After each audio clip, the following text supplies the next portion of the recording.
baraya Sunda sadayana nepangkeun ieu Abah Garut nuju pembersihan sepeda ontel. Ieu sepeda ontel tahun 1845. Abah resep Abah. Ieu zaman belana sepeda ontel anu dihias ku ieu tah lampu-lampu kapungkur ieu asli oge ieu asli.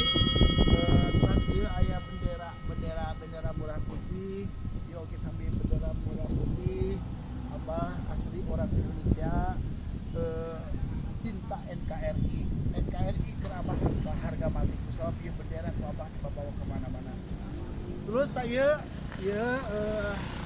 tas Soekarno baheula ku Abah ayeuna lamun ka sakola ieu sabana OTT sok dipake wadah buku. Terus ieu oge Pak Wesanana alhamdulillah Abah sok kudelingan komplek lamun isu sok dibiasakeun 3 mungkin kali 5 kudeling di komplek. Jadi awak ngarasa sehat. Ieu sepeda ontel teh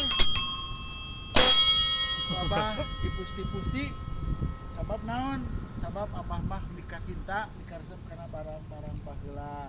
Terus di antarasna eta oge Abah di sepeda OTT aya ieu, tinggal ieu. Tuh, aya ieu tah ulu ngacor kotok Abah. Ari ieu totoet teh anu gunana pikeun ngajempekeun budak lamun ceurik.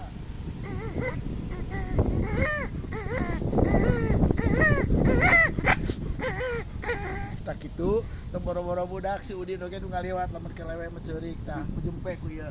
Nah ieu tempat nginumna make pelpes TNI nya. Ieu disimpen ku Abah. Terus ieu sakalian nuna HP jadul mohon BlackBerry zaman baheula.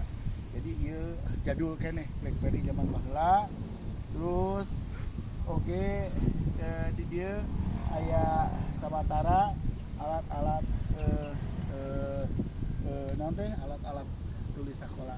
Sepeda ontel ieu milik Abah. Alhamdulillah sepeda milik ontel Abah loba nu dikaresep loba nu dikadeudeuh. Sepeda ontel milik Abah, pecinta ontel asli Indonesia, NKRI merah putih jaya di udara tetap abadi di hati. Bendera merah putih aya napol di sepeda ontel Abah. Cinta NKRI, cinta desa, cinta Sunda. Abah asli orang Sunda, cinta karena budaya Sunda, cinta karena lagu-lagu Sunda. Ayo baraya sadayana.